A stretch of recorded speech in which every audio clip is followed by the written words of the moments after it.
Assalamualaikum warahmatullahi wabarakatuh. Apa kabar?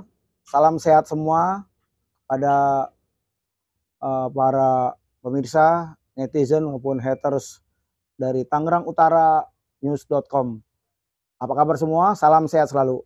Kali ini kita bertemu dalam podcast cerdas dengan tema penguatan peranan pemerintah dan DPRD dalam menyukseskan pembangunan Kabupaten Tangerang yang gemilang. Hari ini kita kedatangan tamu. Selamat sehat, selamat datang Pak Ketua. Bisa dibuka Pak Ketua? Iya. Mojin Pak Budi buka ya. Iya. Apa kabar Pak Ketua? Ya, hari ini kita kedatangan tokoh istimewa, tokoh yang cukup kita anggap populer untuk jagat perpolitikan Kabupaten Tangerang. Ya. Beliau ini adalah Bapak Haji Khalid Ismail SAG MM. Beliau lahir di Banyumas ya Bu ya? Betul. Banyumas. Dan beliau ini lama di Tangerang, dulunya pernah jadi aktivis, pernah jadi supir angkot juga, pernah jadi guru agama. Beliau ini cukup unik, tapi keren ya, jabatan keren. Ketua DPRD Kabupaten Tangerang. Beliau ini adalah bapaknya Dewan. Di 4 juta orang Tangerang ini beliau yang mimpin untuk Dewannya. Kebetulan insya Allah ke depan kita mau panel dengan Bupati Tangerang nih ya. Jadi biar equal gitu ya. Dan kita harapkan tema hari ini tentang penguatan peran pembangunan Kabupaten Tangerang. Hari ini sengaja kita mengambil tempat di Green Belt Peak 2 Kabupaten Tangerang. Jadi Peak 2 ini kalau kita cek di Google Map ini masuk Kecamatan Kosambi ke Desa Selembaran Jati ya. Ya, jadi masih masuk Kabupaten Tangerang. Tapi kalau kita lihat di sini Pak Ketua, luar biasa. Kita kayak ada di Pattaya. Iya, kayak bukan di Indonesia. Jadi ternyata ada kota baru yang kita lihat luput dari pantauan. Ini ada Bandara Soekarno-Hatta, kapal berseliweran, ya, berjaya di udara. Itu mungkin sedikit. Kali ini kita akan mulai. Selamat sore Pak Haji Khalid. Manggil apa nih? Bang Haji apa Haji Khalid itu bagaimana? Ya Bang Haji aja. Bang Haji ya. Jadi mudah-mudahan sehat Pak Haji. Alhamdulillah sehat. Ini saya lihat Haji Khalid ini luar biasa ya. Tiap hari keluar terus. Iya, gimana itu bisa menjaga kesehatan selama ini?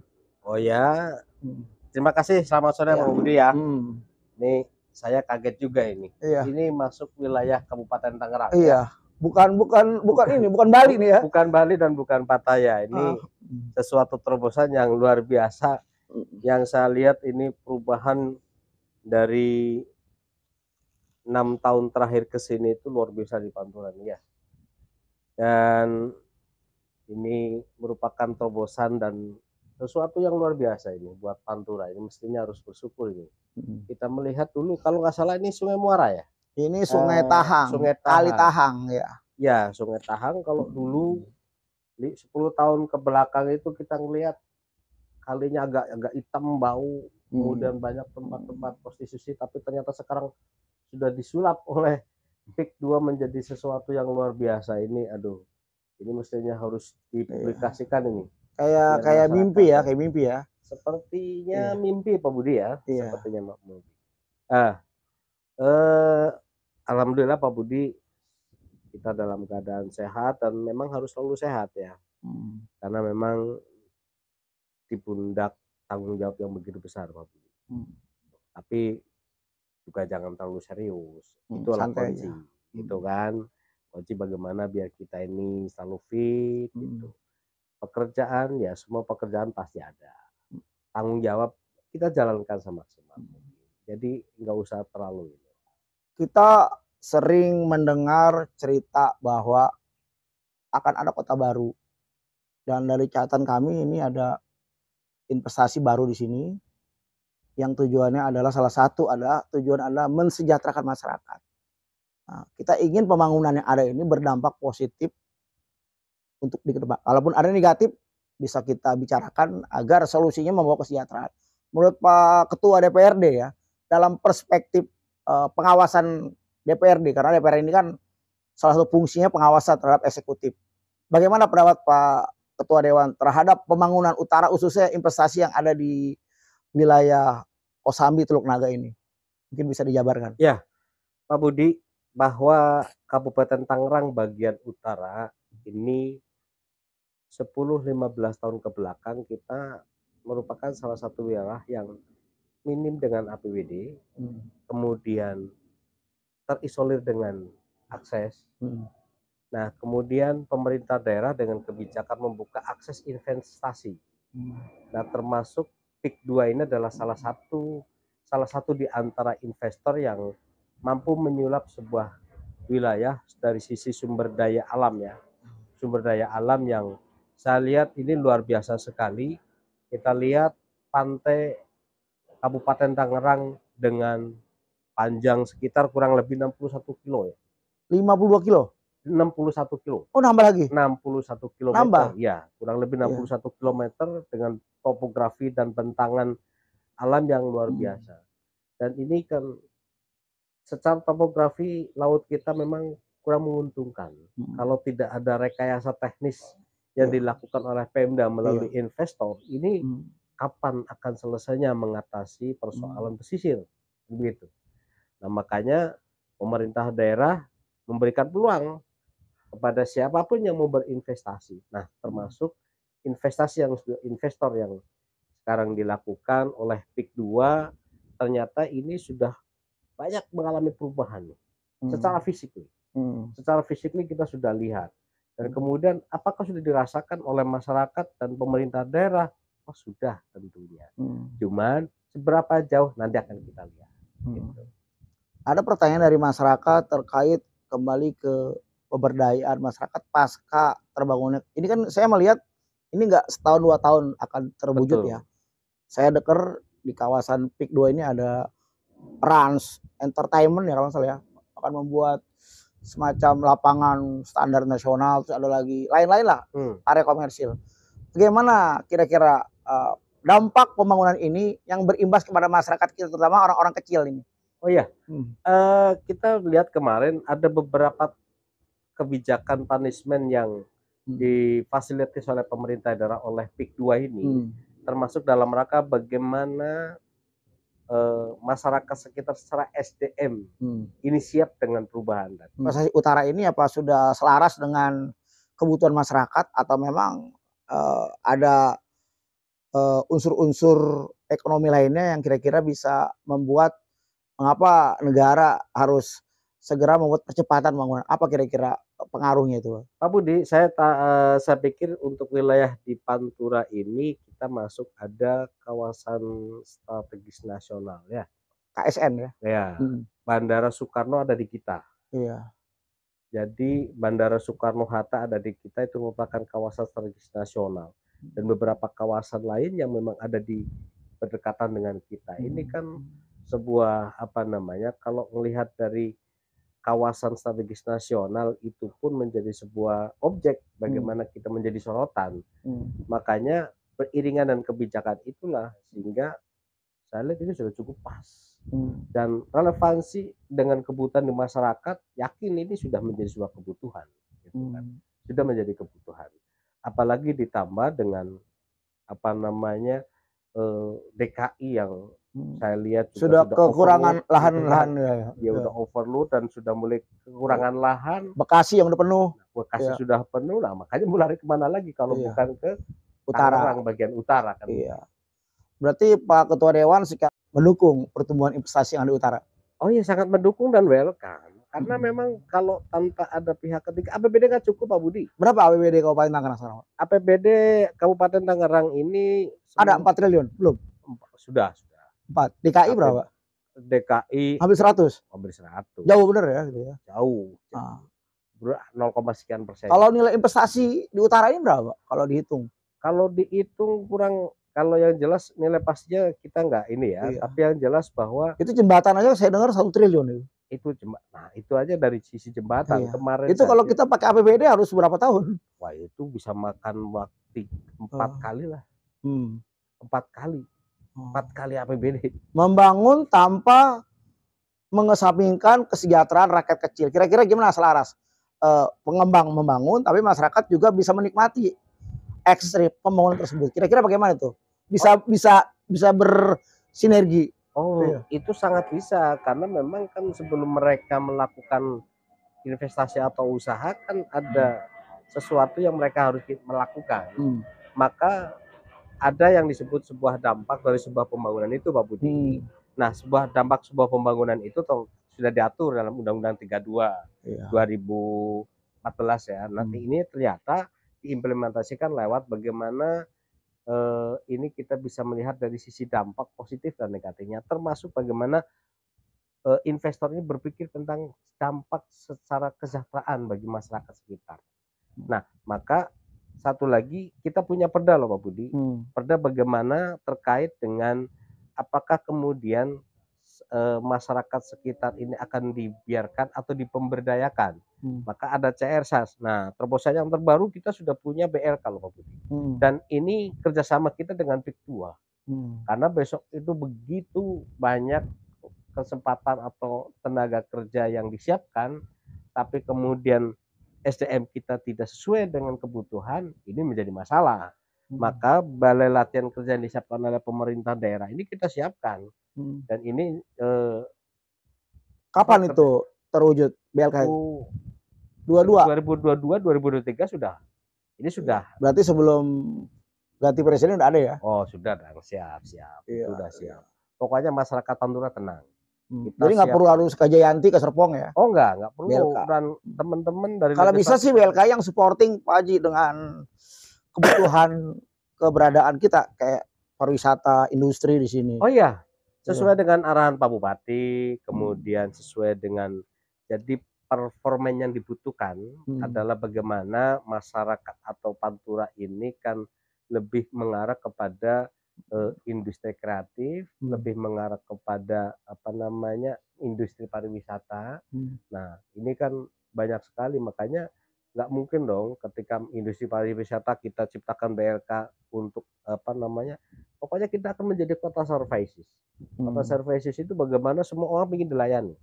Nah, kita belajar dari BSD, belajar dari Sumarekon, belajar dari Tangerang Barat, Tengah. Dampak pembangunan yang ada itu harus berekses kepada kesejahteraan. Nah, antisipasi daripada Ketua DPRD nih ya, kita kan nanti bicara 2-3 tahun lagi ini kan menjadi kota baru, mungkin bisa melebihi BSD. Malah saya dengar di sini udah tinggi juga harga per meter tanah. Artinya kan otomatis kan harus berakselerasi dengan kesejahteraan. Pertanyaan saya bagaimana supaya nasib warga di wilayah utara jangan sampai kita menjadi tamu. Pak Budi, kita beruntung karena pada saat sekarang investasi yang dilakukan oleh PIK2 kepada pemerintah kabupaten di Kabupaten Tangerang wilayah utara, ini kita bersyukur. Kenapa? Regulasinya beda dengan yang kemarin. Regulasi yang sekarang itu bagaimana investor itu lebih memperhatikan kepada lingkungan sekitar.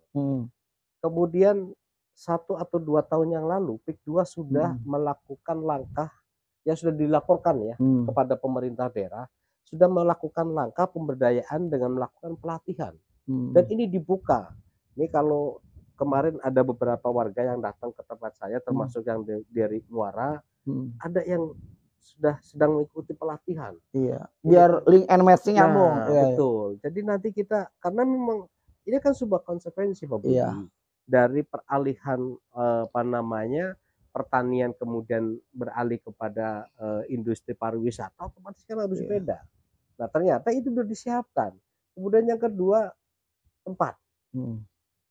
Dan informasi yang sudah dilaporkan juga, ini saya lihat bahwa PIK2 juga sudah memberikan tempat-tempat bagaimana termasuk pemberdayaan UMKM pengrajin kuliner dan lain sebagainya sudah disiapkan. Ternyata ini luar biasa loh Pak Budi. Dan itu sudah terpublikasikan. Nah, tergantung bagaimana penangkapan publik terhadap kesempatan itu. Gitu. Jadi ada pertanyaan di masyarakat, antisipasi terhadap para warga yang dulu pernah menjadi petani nelayan itu nasibnya kan mereka kan nganggur. Karena dulu ini kan perlu diketahui dulu ini kan pertanian dan perikanan ya. Ini salah satu jalur irigasi juga kan. Saluran untuk membuang. Nah, kira-kira terpikir nggak oleh Pak Ketua Dewan bagaimana kira-kira nasib mereka ini pasca alih fungsi lahan ini? Pasti terpikirkan loh. Pasti terpikirkan. Dengan pertama perubahan otomatis, perubahan apa namanya dari pertanian, artinya dari pertanian, dari pekerjaan nelayan, agraris ya. agraris dan sebagainya berpindah. Ini kan butuh waktu untuk bagaimana agar masyarakat ini bisa melakukan perubahan dan beradaptasi secara langsung. Karena otomatis, tapi kalau tidak akan mengurangi, apakah nelayan akan dipikirkan? Oh tidak, akan disiapkan tempat yang ya kalau apa yang sesuai, dan kalau sudah dikaitkan bagaimana dimatchingkan dengan teknologi gitu. Iya betul. Itu kan karena memang artinya perikanan tangkap di pesisir masih ada kan? Masih ada, dan Artinya itu bebas nelayan di sini ya? Oh iya, Iya. ada pengaturan dan lain sebagainya, kan begitu. Berarti privatisasi pantai Ketua Dewan menolak dong? Oh iya. Menolak kan? Artinya pantai publik tetap bisa dinikmati. Cuma mungkin saran kita kalau bisa ya di sini mungkin seperti contoh di PIK 1 ya, pantai publik, untuk supaya kita bisa apa ya berekreasi, destinasi, mungkin bisa disediain space untuk umum di sini. Lah iyalah, otomatis kan kita punya potensi alam Pak Budi. Destinasi wisata kita kan ada destinasi wisata yang rekayasa, ada destinasi wisata yang alam. Memang alam. Nah, orang kita punya alam, kemudian PIK 2 sudah membangun, sudah memberikan apa namanya berinvestasi, dan ini sudah luar biasa sekali. Makanya tadi nggak usah khawatir, masyarakat Kabupaten Tangerang bagian utara, insya Allah ini luar biasa. Dan saya secara pribadi, jadi Pak Ketua Dewan berani menggaransi fasilitas publik itu tersedia. Oh tetap tersedia. Iya, kalau bisa gratis ya. Ini ada apa namanya asumsi. Saya melihat ada cerita kok Ketua DPRD ini dengan Bupati kok satu frekuensi terus gitu. Iya, kok akur-akur aja gitu ya. Nah, itu gimana kok bisa selaras terus? Apa emang nggak ada dinamisnya politik di tingkat Tangerang itu? Bukan nggak ada dinamis Pak Budi. Sekarang begini, ada sesuatu yang mesti kita sampaikan kepada publik, ada yang sesuatu yang tidak perlu kita sampaikan ke publik, tapi kita perjuangkan. Iya. Ini dalam rangka membingkai kondusivitas. Betul. Kemarin ramai itu ada pertemuan di Pendopo terkait Perbup 48 tentang transporter. Mungkin bisa diambil sedikit clue buat publik, apa hasil kesimpulan daripada diskusi kemarin itu? Oh iya. Kalau Perbup 47 ini 47 ya? 47 ya. Ini kan mau direvisi dari 46 47. Nah, ini kan sebenarnya meminta masukan dari masyarakat terkait apakah masih sesuai Perbup itu atau tidak dalam kondisi yang sekarang. Nah, kalau saya melihat ini kan sebenarnya ini adalah aktualisasi dari Undang-Undang 32 bahwa sebuah pembangunan itu pasti ada dampak. Nah, dampak itulah yang kemudian bagaimana, nah termasuk ini kan salah satu contoh bicara kebutuhan material dalam sebuah pembangunan. Nah, ini kan mestinya kita harus tahu kalau material ini kan ada yang memang disiapkan secara langsung, membutuhkan waktu yang jarak jauh. Nah, ini yang kemudian butuh transport. Nah, penyediaan itu makanya ada transporter. Tapi itu semua kan sebenarnya sudah dikaji sebelum, nah termasuk hal ini nih. Semuanya sudah dikaji dalam oleh para pakar. Ada di situ, ada pakar geodesi, ada pakar lalu lintas dan lain sebagainya. Ini kan sebenarnya sudah di semua gitu loh. Makanya apakah kemudian ini menjadi ini? Nah, justru kalau tidak ada analisa, ini yang jadi masalah gitu loh. Nah, sudah dianalisa ya kan, sebelum tahapan itu kan mereka diajak dulu ngobrol. Masyarakat paling bawah diajak ngobrol dulu. Apa kalau terjadi kegiatan ini, apa dampaknya? Disiapkan. Oh, warga ngeluh tenaga kerja kurang, kesiapan, nah dan sebagainya. Ini ditampung semuanya, sehingga itu kemudian disiapkan menjadi grand design bagaimana agar dampak-dampak ini bisa terminimalisir. Jadi ketika ada keluhan publik terkait pelanggaran aturan jam main ya, harusnya kan jam 10 malam sampai jam 5 pagi ya, terus ditabrak, berarti semuanya itu adalah konsekuensi dari transporter. Tapi publik itu melihat pengembang. Nah, justru ini yang salah Pak Budi. Satu contoh bahwa kan nggak mungkin PIK 2 juga kan nanti kalau semuanya dilakukan, kalau syarat nih, nanti salah lagi loh. Iya. Salah lagi, salah apa? Oh, semuanya dihandle sama mereka. Oh, Iya. nggak bisa. Tapi kan pembangunan juga banyak, ada Alam Sutra, ada Nah, BSD, ada bandara. Nah, justru di Iya. sini makanya tadi cobalah buka, jangan kemudian kita melihat ini seolah-olah. Jadi bukan berarti membela pengembang ya, bukan. Iya. Kami bicara, saya secara pribadi kan perwakilan DPRD dari bagian utara, dan kemudian secara langsung dan menyaksikan langsung objek ada di sini. Nah, otomatis bagaimana? Karena jadi publik biar tahu ketika ada pelanggaran transporter itu adalah konsekuensi risiko hukum dari pelaku usaha itu sendiri. Itu. Jadi itu kemarin sudah saya sampaikan. Tapi clear itu di publik, di-clear akhirnya. Oh ya, kalau clear atau tidak kan mereka masih ini. Makanya arti pemahaman itu sudah sampai ke masyarakat. Sudah kita sampaikan. Bahwa ini adalah domain dari transporter. Ya, udah. Makanya kan tadi coba mari kita berpikir, jangan kemudian berpikir secara rasional lah, rasional. Tapi transporter diundang nggak? Apa? Diundang nggak tadi? Kemarin? Oh, enggak. Itu. Di situ letaknya. Enggak. Iya.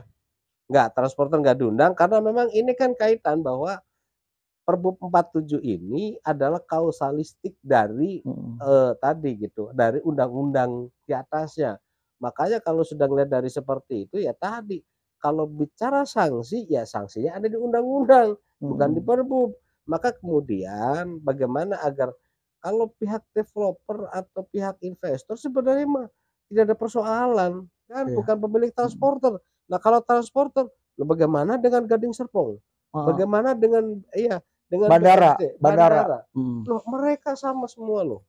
Nah, kebutuhan material ini kan tidak didatangkan dari satu wilayah, dari wilayah yang jauh-jauh. Otomatis di situ gitu. Nah, makanya tadi mari kita berpikir rasional, jangan berpikir asumsi. Kalau asumsi kan ini yang akhirnya tadilah, karena mari kita jaga investasi terutama di utara ini. PIK 2 ini sudah luar biasa, memberikan kontribusi secara positif terhadap masyarakat Kabupaten Tangerang khususnya untuk wilayah Pantura. Coba kita lihat secara kasat mata. Kita harus objektif dong. Bagaimana sudah sekian beberapa kawasan-kawasan yang sudah kelihatan, kita lihat Pak Budi, dulu bagaimana Muara, sekarang sudah kelihatan ada apartemen, berapa apartemen, dan sudah kelihatan cantik gitu kan. Kemudian bagaimana Sungai Tahang yang dulu menjadi tempat prostitusi, airnya bau. Jadi ini PU baru ini kan masih kewenangan pusat kan, sungai kan. Artinya tetap hak-hak pusat nggak hilang kan? Oh ya enggak. Walaupun ini masuk area komersil. Oh iya, justru harus terima kasih. Iya. Pemerintah pusat harus terima kasih, pemerintah kabupaten pun harus terima kasih. Iya. Mereka nggak sanggup merawat. Nah, mereka nggak sanggup merawat, kan begitu. Ini pakai swasta. Iya, ini pakai swasta. Malah diperlebar ya. Iya, harus terima kasih ke PIK 2 pemerintah. Tapi ada cerita lucu nih, katanya Pak Haji waktu dipanggil DPP menjelang penentuan ketua DPRD, malamnya nggak ada persiapan ini. Di sini ada cerita dari Budi Sabarudin, Pak Haji baca Quran. Oh iya. Itu gimana cerita itu? Oh iya, karena begini. Jadi memang dari dulu Pak Budi, kalau ini mah pengalaman dan mudah-mudahan bisa diterapkan oleh kawan-kawan juga. Dengerin teman. Ya kan? Karena kalau sudah bicara Al-Quran itu kan pedoman hidup. Pak Haji hafiz. Udah hafiz loh? Hatam. Oh, tapi nggak hafiz kan? Enggak. Ya justru kan kalau hafiz kan nggak perlu baca. Gitu kan, kalau hafid, karena nggak hafid mesti harus baca. Nah justru di situ makanya kan karena salah satu manfaat dan faidah keberkahan dalam membaca Al-Quran itu bagaimana otak kita bisa cerdas. Oh gitu ya. Terus kemudian nanti otak kanan otak kiri itu nggak beku, gitu kan. Ini luar biasa. Jadi perlu seimbang ya. Harus antara politisi dengan baca Quran ya. Oh iya, politis urusan dunia, urusan akhirat beda kan begitu ya. Harus seimbang. Iya, makanya harus seimbang masalah. Ini ada pernyataan Pak Haji. Pak Haji nggak mau jadi orang biasa-biasa aja. Maksudnya apa itu Pak Haji? Oh iya, kalau orang biasa-biasa saja. Ini kan Pak Budi ini luar biasa pertanyaannya. Jadi kalau namanya begini Pak Budi, ya. Jadi apa yang membedakan antara kita, kan kita sama-sama manusia makan nasi, itu kan. Nah kalau ada manusia yang makan batu, itu manusia luar biasa Pak Budi, gitu kan. Nah makanya gitu, saya dengan Pak Budi atau dengan teman-teman yang lain pada umumnya kuat lari 100 meter, tapi saya bisa tunjukin saya lari kuat 200 meter, berarti saya luar biasa Pak Budi. Betul. Nah, tapi bukan pada itu persoalannya. Bagaimana kita menjadi manusia yang luar biasa itu, pertama dari sisi kebaikan, gitu kan. Dari sisi kebaikan kan banyak orang pintar, kecerdasannya luar biasa, tapi kalau orang menanamkan kebaikan kan jarang, Pak Budi. Itu kan. Nah, satu. Nah, kalau kita baik sama orang yang baik itu sudah biasa. Jadi kalau istilah bahasa Arabnya fasabiqul khairat, kita berlomba-lomba dalam kebaikan. Jadi kalau saya baik dengan Pak Budi, biasa karena Pak Budi baik sama saya. Tapi kalau saya baik sama orang yang ngebaik sama saya, itu yang luar biasa. Nah, makanya tadi saya memberikan apa namanya, ya buat pribadi saya, baik tidak usah harus milih-milih Pak Budi. Baik terhadap siapapun itu alami. Maka kita hidup di alam, maka kita bergaul secara alami saja. Nggak mesti harus tadi mereka dan sebagainya. Kadang-kadang kan susah Pak Budi. Saya pingin calon, karena pingin didukung sama Pak Budi, saya harus tersenyum. Ya. Padahal hati menderita. Nah, makanya tadi alami saja. Alami saja. Maka bergaul kita dengan masyarakat. Oke. Mungkin ini terakhir pertanyaannya. Karena sebenarnya nggak apa-apa kan ya? Nggak apa-apa. Karena pejabat publik itu harus siap dikritisi. Ya, Bapak Faisal ya. Pejabat publik harusnya kritisi. Baiknya diomongin, enggak baiknya lebih-lebih. Mungkin saya minta satu kesimpulan Pak Haji. Penilaian Pak Haji secara objektif terhadap pengembangan investasi utara, khususnya PIK 2 di sini, terhadap kesejahteraan masyarakat? Ya, Pak Budi, ini adalah embrio bagaimana utara ini menjadi sebuah kota maju. Bahwa pertama dari pengaturan sisi struktur jaringan jalan, saya tadi melihat sudah sesuai dengan ROW yang sudah ditetapkan. Sudah lihat langsung ya? Sudah langsung, dan itu lebar jalan, kekuatan jalan, ini kita sudah lihat langsung. Ini adalah embrio. Maka itu yang pertama. Yang kedua, bagaimana perbaikan lingkungan. Kita punya laut Pak Budi dalam kondisi yang rusak. Nah, ini karena mungkin abrasi, sedimentasi, dan ini juga merupakan salah satu tanggung jawab pemerintah daerah. Makanya tapi Pemkab anggarannya minim. Karena memang kemampuan keuangan yang belum, maka investor ini yang kita perlukan tentunya bukan yang abal-abal. Nah, termasuk salah satu di antaranya adalah bagaimana memberikan peluang, kesempatan kepada investor, termasuk PIK 2 di sini. Dia hadir, dia memberikan pembenahan secara alam, melakukan apa namanya perbaikan lingkungan dan lain sebagainya. Nah, ini artinya bahwa ini cikal bakal bagaimana Pantura menjadi sebuah kota mandiri dengan infrastruktur yang sudah disiapkan. Kita lihat besok kita bukan lagi sudah menjadi sekup ini, sudah disiapkan besok apa namanya stadion internasional, ya. Kemudian di situ sudah disiapkan. Nah, berarti besok sudah menjadi Pantura ini akan menjadi kunjungan mancanegara Pak Budi. Bukan lagi lokal ya? Bukan lagi lokal. Nah, makanya di sini yang perlu kita siapkan adalah SDM. Nah, SDM, maka pemerintah daerah yang sekarang bagaimana melihat dampak itu, menyiapkan BLK bekerjasama dengan PIK 2. Bagaimana menata SDM ini menjadi SDM yang siap pakai, yang mampu beradaptasi dengan kondisi wilayah. Nah, makanya tadi, besok mau disuapkan, kan nggak mungkin kalau di Jayanti industri Pak Budi. Maka kita siapkan manufaktur ya. Kan mesti harus disiapkan bagaimana SDM itu harus siap kerja berhadapan dengan mesin, berhadapan dengan. Jadi lapangan pekerjaan banyak, kalau SDM yang nggak mendukung juga percuma kan? Ya percuma. Kita ingin berubah ya kita harus berinovasi, gitu kan.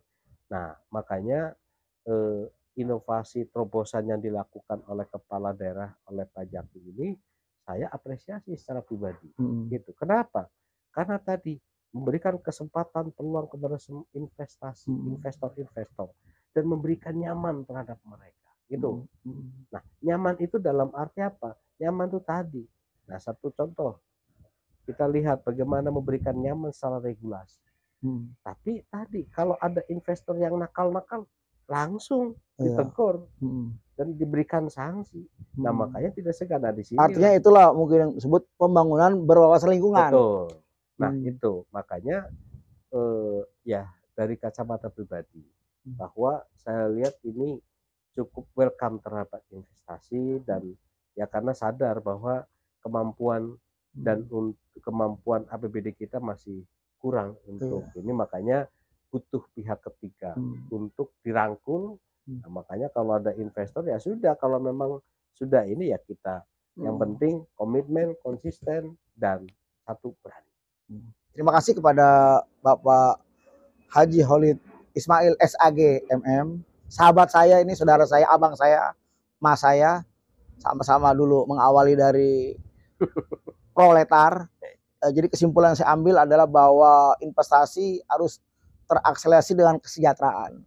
Dan pemerintah daerah Kabupaten Tangerang serta DPRD sudah membuat sebuah regulasi yang tujuannya mempercepat, yang akhirnya muaranya adalah terdampak kepada bagaimana kesejahteraan masyarakat, sehingga masyarakat bisa nyaman, bisa tenang, dan senang. Ya silakanlah membangun, silakanlah membuat investasi sebanyak-banyaknya, tapi tetap aturan lingkungan hidup dijaga, sehingga tercipta yang disebut dengan masyarakat adil makmur. Baldatun toibatun warobun gofur. Ya, bukan begitu. Dan terima kasih. Assalamualaikum warahmatullahi wabarakatuh.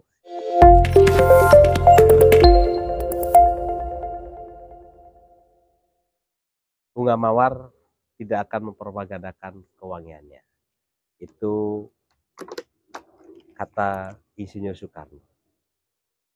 Bahwa kebaikan orang lain yang merasakan, bukan kita yang membicarakan. Maka biarkan kebaikan itu orang lain yang membicarakan, bukan kita yang melakukan, yang membicarakan. Maka gunakanlah filosofi dari Bunga Mawar, tidak akan mempropagandakan kewangiannya. Bahwa perbuatan baik, ucapan baik yang merasakan orang lain, bukan kita yang merasakan. Satu hal, jika Anda puas dengan pelayanan kami, sampaikan kepada yang lain. Jika Anda tidak puas dengan pelayanan kami, maka sampaikan kepada pribadi kami. Itu adalah konsep rumah makan. Terima kasih. Assalamualaikum warahmatullahi wabarakatuh.